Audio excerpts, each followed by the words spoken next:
fantastic.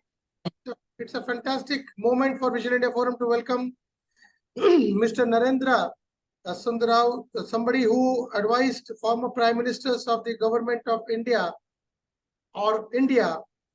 And Mr. Narendra is an excellent speaker. He also handled various advisory roles with the former prime ministers, including Shri P Narasimha Rao, a man credited with India's unparalleled reform history, which started in 1990, and till date we bear the fruits of that magnanimous step taken by the former Prime Minister Shri P Narasimha Rao. He's also written a book. Mr. Narendra has also written a book about Mr. Rao and his accomplishments, the way he functioned, the way he thought, the way he led the way for the country. And somebody who knows the operational nitty-gritties, the thought process of Mr. Rao, much more than probably anybody else today. Probably his son, Mr. Rao's son, is somebody who would also be equally aware, and if not more, about his father, though he also was part of one of our monologues a year back. Mr. Narendra is going to be taking us through this journey of this legend, his interactions, his real-time problematic situational issues which he handled with Mr. Rao. And this is going to be a huge repository of knowledge for the country, for the citizens and the global audience in the years to come. 2047, wherein we celebrate 100th year of our independence, should be a year wherein the contribution of Shri P Narasimha Rao through the lens of Mr. Narendra should hold the country in good stead, and people who follow the footsteps will do no disservice to the nation. So I hand it over to you, Mr. Narendra. Shri P Narasimha Rao, the man who changed the destiny of this nation. And through your lens, we would like to hear out the entire chronicle of your work experience with Shri P Narasimha Rao. Good afternoon, Mr. Goenka. I'm very happy to be participating in this. And this happens to be the centenary year of Mr. P. Narasimha Rao. It concludes on the 26th of June this year.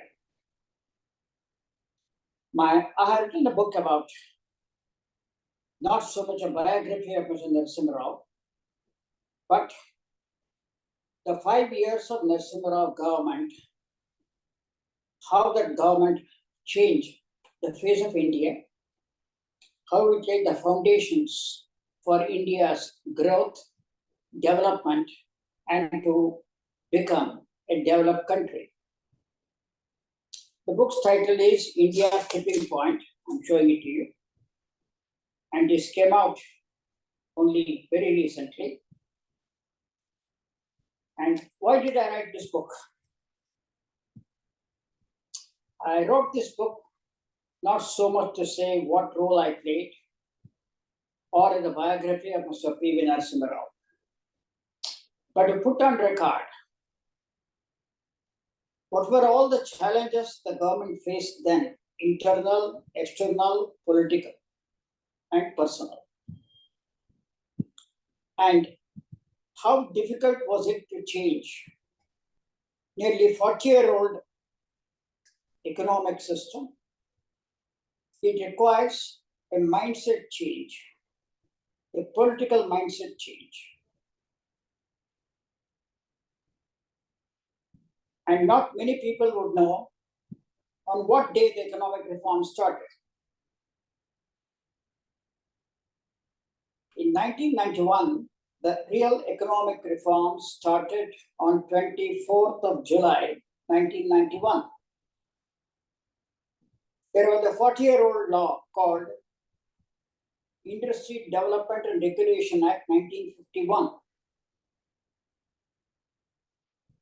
This law was framed by the government of Prime Minister Jawaharlal Nehru. They had good reasons to frame this law. There are justifications for it. But this law had outlived its utility. As a result of that, India had been trapped in an economic cage. And until this law was changed, no other reform could flow, because this was a mother law of all the control and permit Raj system. And on the 24th of July, without much fanfare, without any prodding from either the World Bank or the IMF or America or any external stimuli, Prime Minister, who was also the Industries Minister, scrapped this law altogether. Nobody expected it. And it stunned the country. Mr. Narasimha Rao's government was a minority government. And anybody could have voted out the government for scrapping this law. But Narasimha Rao was able to bite this bullet and scrap this law and pave the way for a series of economic changes. So I don't want to continue this as a monologue. If you have questions, I would be very happy to answer.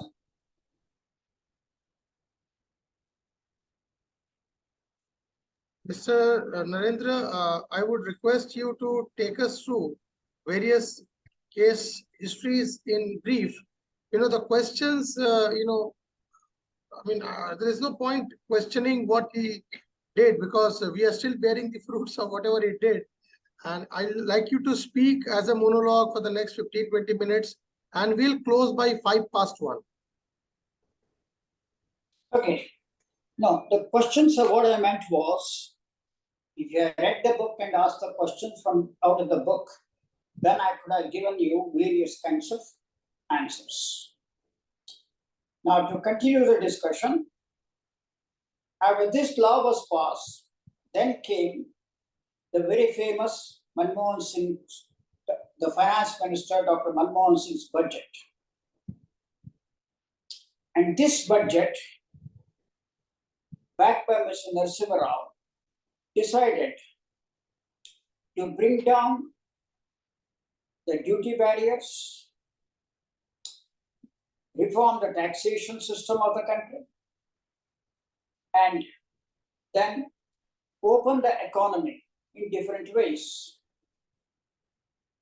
In fact, Mr. Narasimha Rao backed not only Dr. Manmohan Singh as finance minister to take whatever financial sector reforms are required, but he also backed the other ministers, including the commerce minister, Mr. P. Chidambaram. Because for overcoming the balance, what was the problem India faced then? The problem was we had foreign exchange reserve for about just 6 weeks imports for essential items. It was about $1.4 billion was all we had. And from this, India could have defaulted on its payment of whatever debts it had borrowed internally or externally. And India wanted to avoid this default. Already the previous government had pledged the gold reserves of the Reserve Bank of India to the Bank of England so that it could borrow money and repay whatever loan obligations were there of the government of India. But it was not enough. The gold had to be brought back to India. It could be brought back only if our foreign exchange reserves improved from 1.4 billion to multiple times. This was done gradually. Within a year, India was able to bring back the gold pledge to the Bank of England. Not many people know. Physically, this gold had been moved to England. This was a very major challenge because no other political party, no other leader wanted to take the unpleasant task of scrapping the control regime, the license permit Raj, invite foreign investment into this country, free the controls in the private sector of the economy. In fact, in my book, what I have said is 24th of July, 1991 should be marked as the day of India's entrepreneurial freedom. Because India's entrepreneurial freedom had been choked until then. The private sector of India could not play its role in the economy of the country.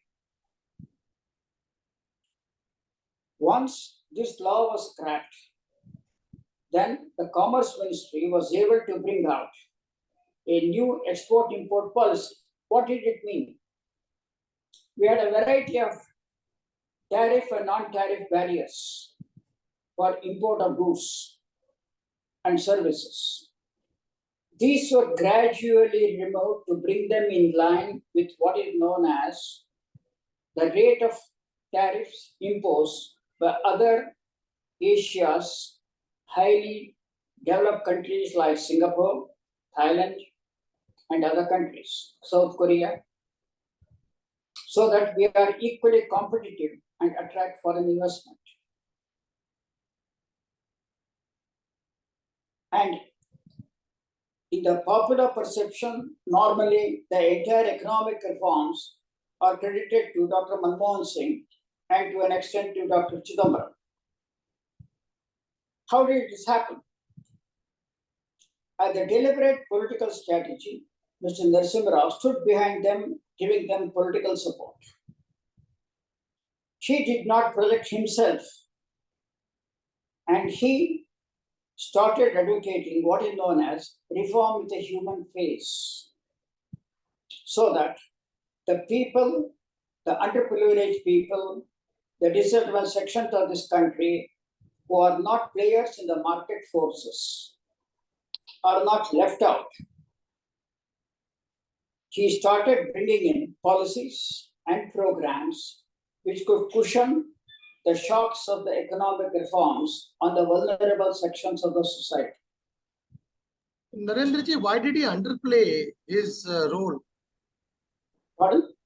Why did he underplay his role? No, he did not underplay his role. Politically, he wanted to show that the technocratic reforms are carried out by these two ministers, Dr. Manmohan Singh and Mr. Chidambaram and many others. He will garner political support for those reforms. Whatever criticism came, he took it. He absorbed all the shocks.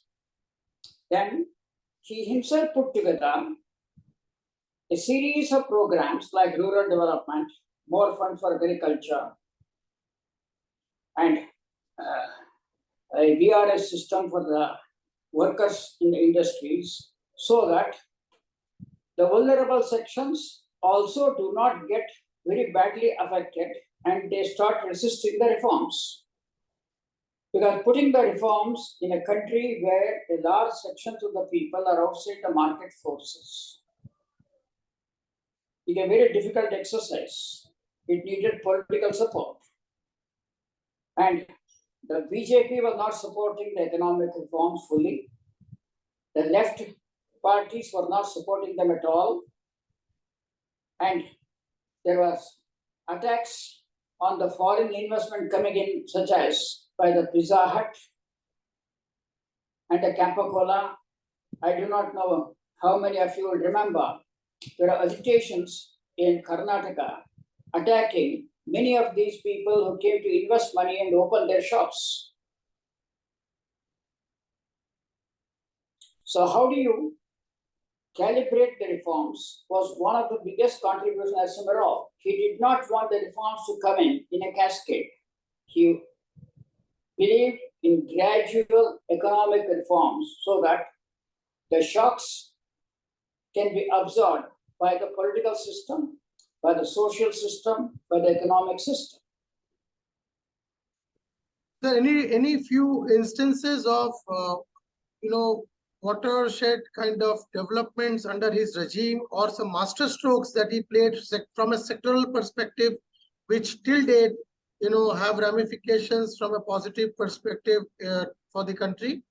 I mean, couple of cases. One of the biggest contributions of the Narasimha Rao government was it did not have money. There was pressure on the government to reduce the defense expenditure. Because other countries started saying, you don't have money, you are coming to borrow from the IMF and the World Bank and from the donors. But you are spending on space program. You are developing missiles programs. You are developing nuclear power. And you are spending a huge amount on the defense. So what Narasimha Rao did was, very cleverly, he did not openly say, I will not reduce or I will reduce the defense expenditure. He managed to continue to fund all the vital program needed for national security on the one side.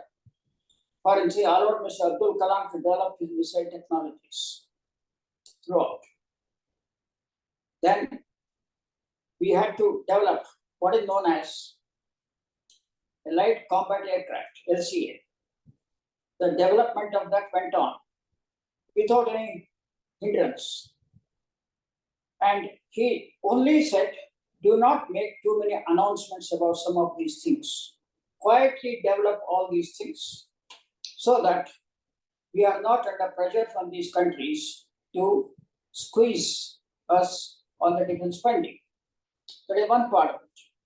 The second part of it was, in India, there was a perception among the public, all the political parties, that all investment in power, roads, ports, airports must be done by the government.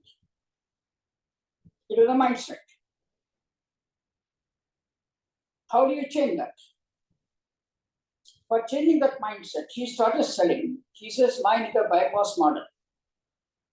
What I am trying to do is, if I open these sectors for India's private sector and the foreign investment, the government money will be freed. I can use it for agriculture. I can use it for agriculture, education, health development, and rural development, for job creation. The second masterstroke was, today we are seeing a huge amount of infrastructure development in the country. Everybody is clapping away. How did it happen? The foundation for infrastructure development, by changing the laws, by starting a few projects, started during Narasimha Rao's time. I give you an example. Today, national highways. The National Highway Authority did not have the expertise to hand over many of these developments to the private sector. We did not have what is known as bankable instrument developments. Means many of these things need to be funded by banks and other public funding. So he sent delegations to Singapore, Malaysia, and other countries which are developed their infrastructure with the private sector participation, so that these people get the expertise, get the documentation. We had an agreement with Malaysia to give us the technology on this. Then he started telling that most of the investors would come and say, oh, your infrastructure is very poor, we can't come. So he started telling them what was a drawback in terms of lack of infrastructure. He said, here is a big opportunity for you to come and invest and develop it. There are tremendous opposition for privatization of power sector. Many political parties oppose India opening up the port sector. Very gradually opened, crack by crack, these sectors for India's own private sector. It was not as if the foreigners will come and do it. Foreigners will join up with Indian firms, develop a partnership. Then the government, the private and public partnership idea was really developed during those 5 years. But none of the project could be implemented because the money was not there. But the necessary laws were passed, facilitating laws, enabling laws. Those laws which blocked many of these things were removed. Then blueprints were prepared for what is known as the National Expressways.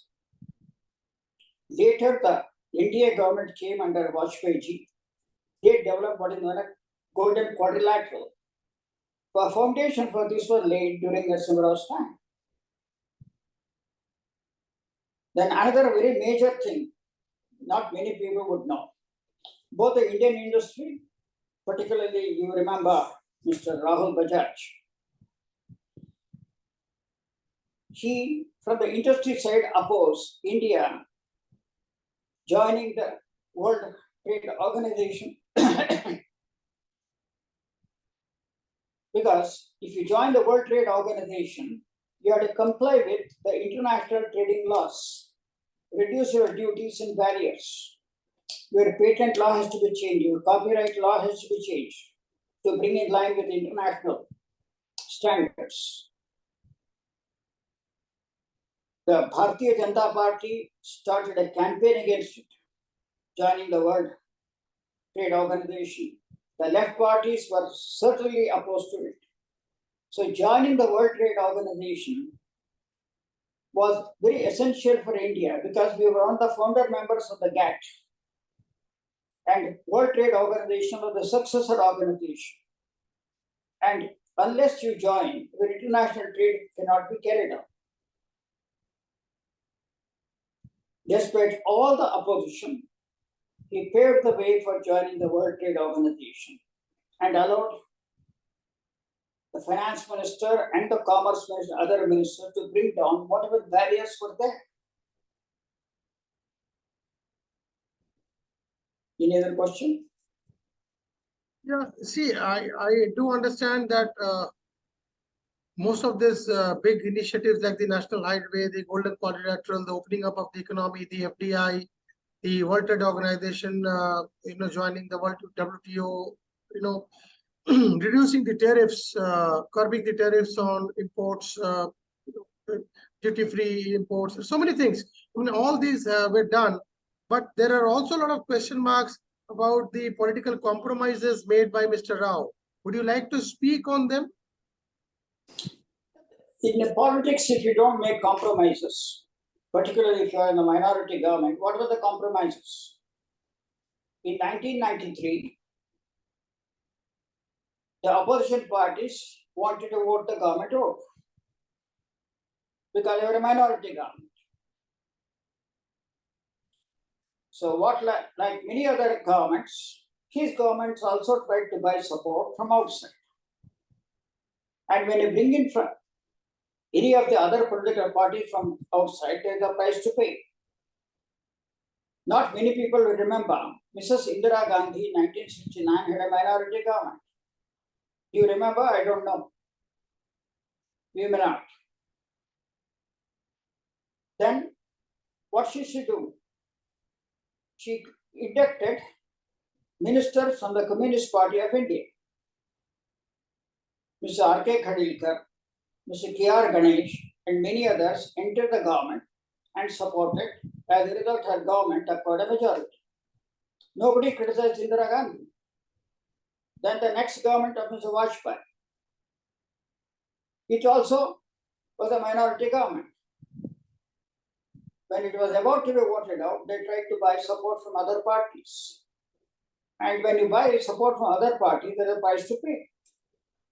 It may be ministerial berths, it may be other inducements, I don't know. So why single out only Mr. Narasimha Rao, saying that he made political compromises? Because he wanted to continue the reforms. If his government had fallen, the country would have gone into once again instability. Not many people would remember even today the years 1989 to 1991. Two governments came and went out of power. The VP Singh government, then the Chandrasekhar government. And it was an unstable moment. Even Indian capital was moving out of the country. We would have been in the same kind of a situation if the government had been voted out of power in 1993, because the next government would not have been a stable government. We were in the midst of economic reforms. So many people criticize it. I am not saying that I am a defender of Narasimha Rao or I am an votary of Narasimha Rao. I work with him. I have seen from inside why certain things were done, and I am trying to explain that. So I don't see any political party when it is threatened. Today, Ayaram, Gayaram has become a very common thing all over the country. How many state governments are today there on their own strength? Many governments have been formed after the election by buying up support from other parties. So it is a political reality, and only Narasimha Rao got blamed. You know, when I say about compromises, it is not only about, you know, the permutations and combinations around the political numbers. It is also about his administrative role in critical issues. Babri Masjid is a case in point. Well, Babri Masjid, I don't know whether you have read my book. When the Supreme Court of India says, we believe in an affidavit given to us by the Chief Minister of a state, we do not expect any action against the Babri Masjid. The state government has committed itself to protect. And the Supreme Court has pronounced this. Can you impose the President's rule? This is one constitutional point. Second, mere apprehension that a state government may not function according to the Constitution is not a sufficient ground to dismiss a state government. If anybody has read the Central State Relations report by Sarkaria or the 1994 judgment in the Bommai case by the Supreme Court of India, they will all see that mere apprehension that the state government may or may not function according to the Constitution is not a sufficient ground.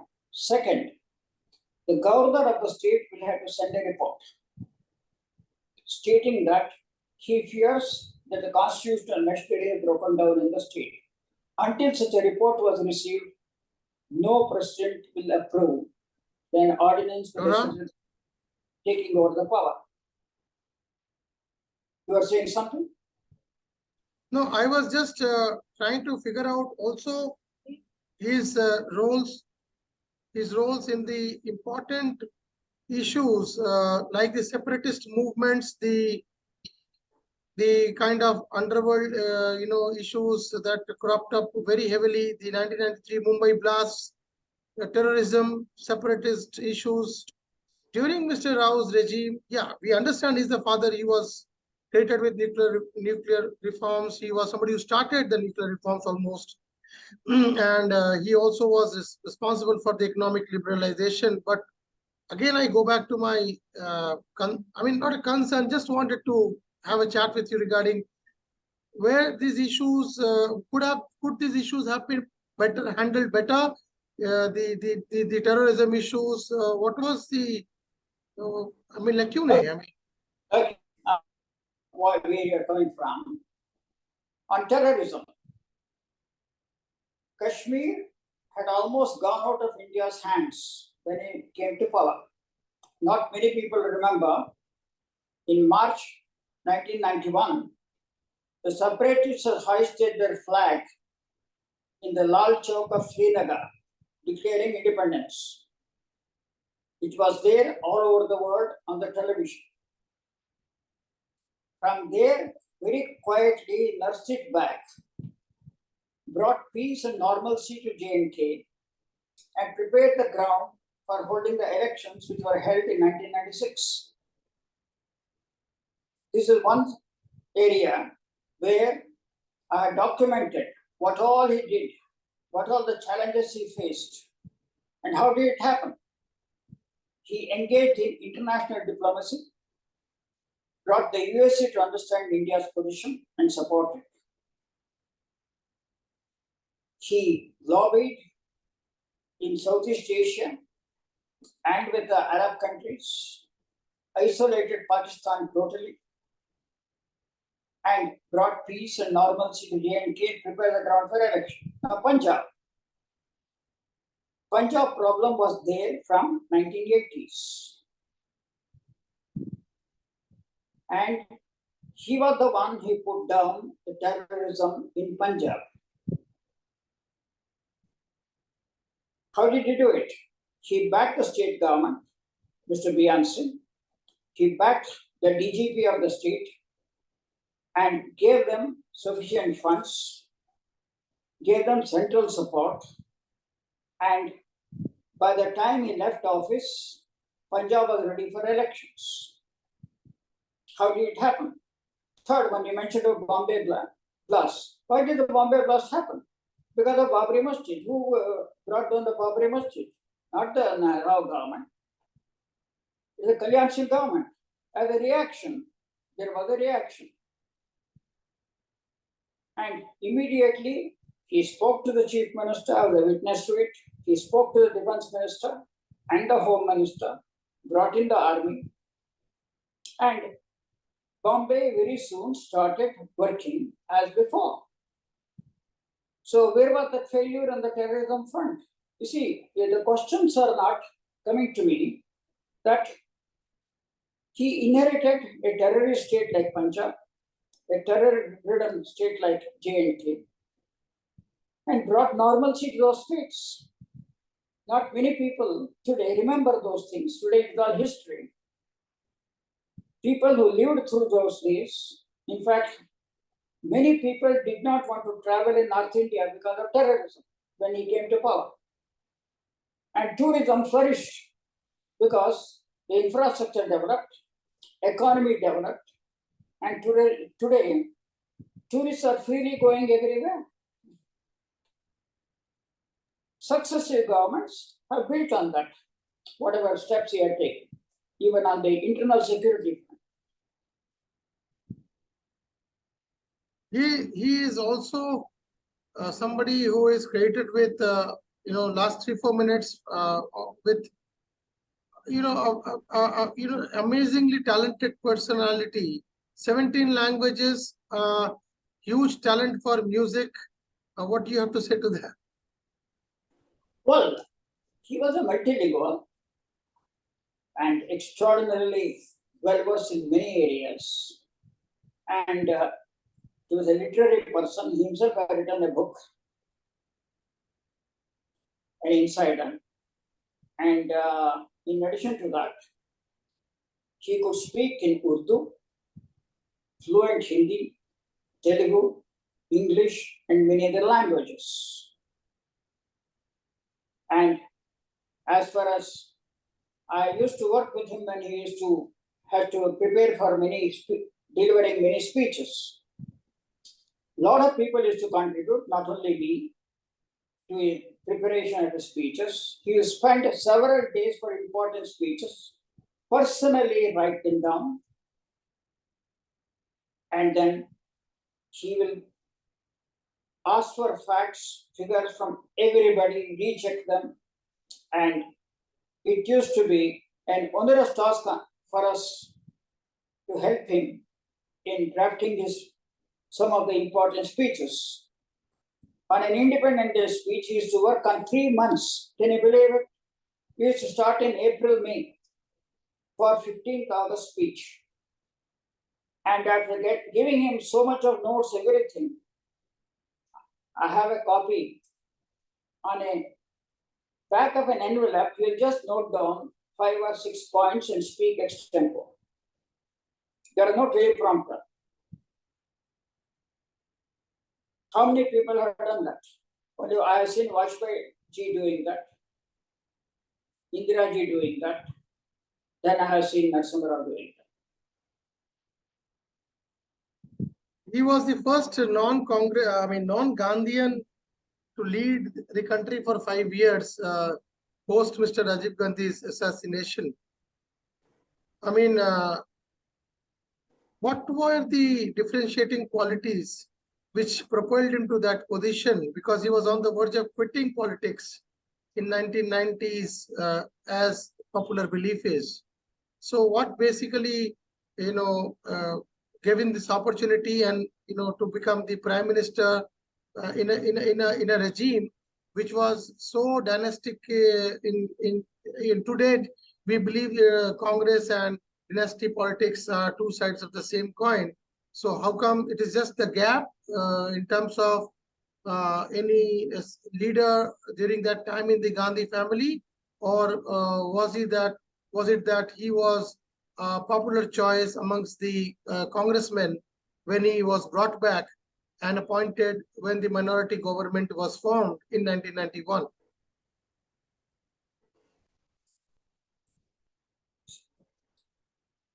He was brought in as a compromise candidate in 1991, no doubt about it. So also Indira Gandhi in 1966, when Lal Bahadur Ji died, she was not even in the running. Morarji Desai was there were several others. And she was brought in as a compromise candidate so that others can manipulate them. Nobody could manipulate Indira Gandhi after 1969. So Narasimha Rao came to power as a compromise candidate, and soon he established his own stamp on the government. And this is the beauty of democracy. We don't have to depend on any dynasty and any political party. From nowhere, the leader is thrown up. He comes. Once he comes, he grows in the seat. Same thing happened to Mr. Devagowda.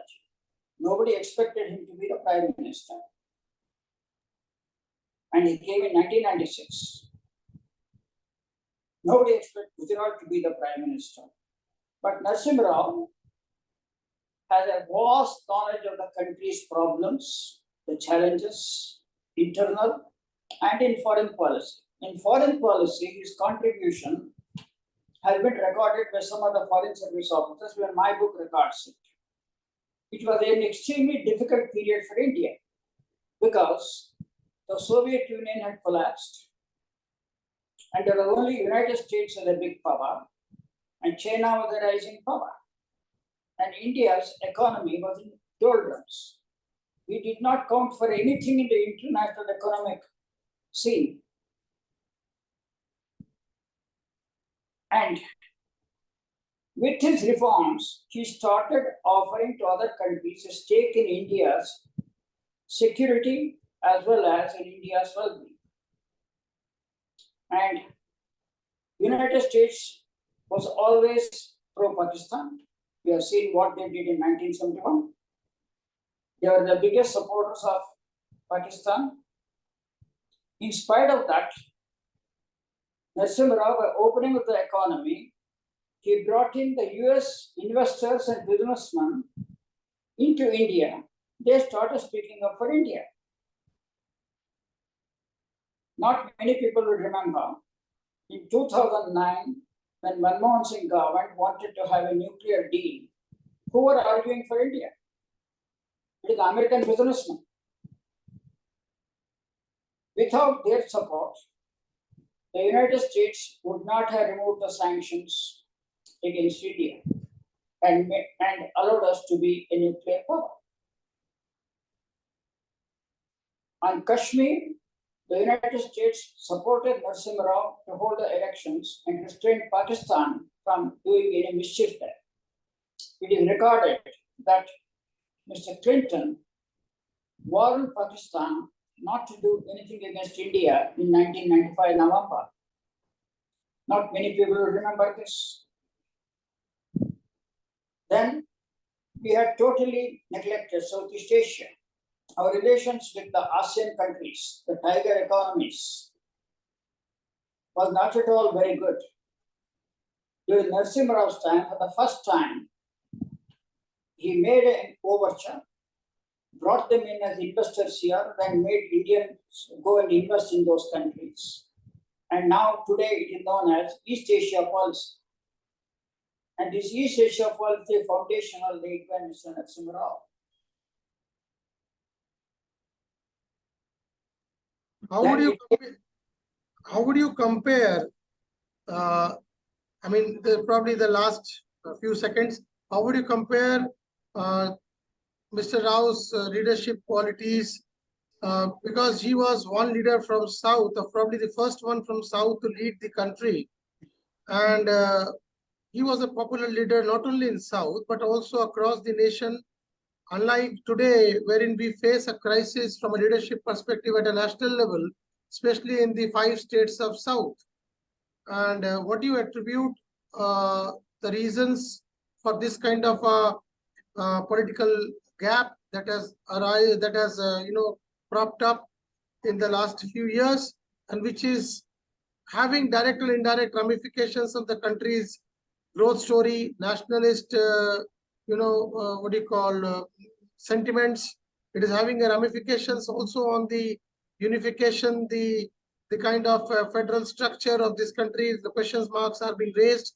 I mean, how do you compare the situations during Mr. Rao's time and today, and going forward, what are the solutions? Because we are in a stage wherein too much of liberalization is also something which is taking us back, because we are now a 140 crore plus country, and the global socio-economic dynamics have changed considerably in the last 30 years, 35 years. So companies like Amazon, companies like Walmart, who come and invest in this country, Chinese companies who come and invest in the Indian companies, the Facebooks, the Instagrams, the Yahoos, all these people are being all accused of breaking India, not only from investment but also from data security perspective. Times have changed considerably. How do you compare the two eras, Mr. Rao vis-a-vis Mr. Modi? I will not compare the two prime ministers. Mr. Rao lived in his own era. The biggest contribution of Rao was economic reforms has two sides. Your GDP can go up, but it does not give you development. The wealth of the country may increase, but the distribution will be very skewed. Today, we are seeing 55% of the wealth generated. In the total wealth, 55% is owned by a few people. The Rao's concern was how to bring about equity in the economy.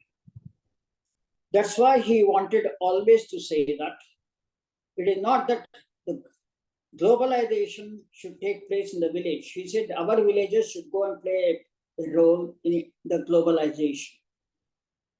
Unless they become active partners in globalization and it benefits them, globalization does not work. Second thing, jobs and incomes are more important.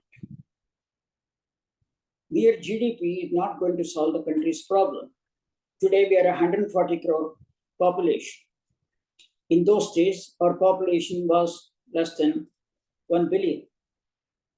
And Narasimha Rao, while addressing an investors conference of foreigners, he told them, if you come here, that India is a big market and India can consume, that market will shrink one day. Do not come here to cater to 100 million middle class population. My concern, that is, as Prime Minister, he used to say, my concern is how do you make this 900 million population middle class? What can you do for that? How do you create jobs and income for them? If you don't do that, your economic reforms will not be stable. Because people will protest and derail the economic reforms. Economic reform must cater to the last man in the line. This is Gandhiji's talisman, the Daridra Narayan. So that was he a believer in manufacturing or services as probably the propeller for such kind of equitable growth with the global investments in mind? Was he a believer in, because today what we see is just trading economy that is working in this country. The investments, the foreign direct investments, the global players, they are all harping, and they are basically milking the population's spending power by investing money in trading activities instead of either manufacturing or outsourcing to the services sector in this country, which has also considerably gone down ever since the 90s and 2000, when Mr. Chandrababu Naidu also was created with a lot of initiatives which brought huge amount of outsourcing business to India from the developed countries. Today, the situation doesn't seem to really cater to the ideology and the vision of the former Prime Minister, though we may say that the path is the same, but then it's leading to different destinations. What do you have to say to that? Well, his main concern was, what he used to stress was, developing infrastructure alone will not help. Infrastructure will help the industry, will help trade, commerce, etc. But create jobs and incomes. For instance, he wanted agro-processing industry to develop. That is one of the things he said that will address the rural population a lot. The second thing he always insisted was the small-scale sector. If the small-scale sector goes away, the jobs and incomes will not go, the income distribution will not take place, because big industry will always employ more technology. It will be more productive.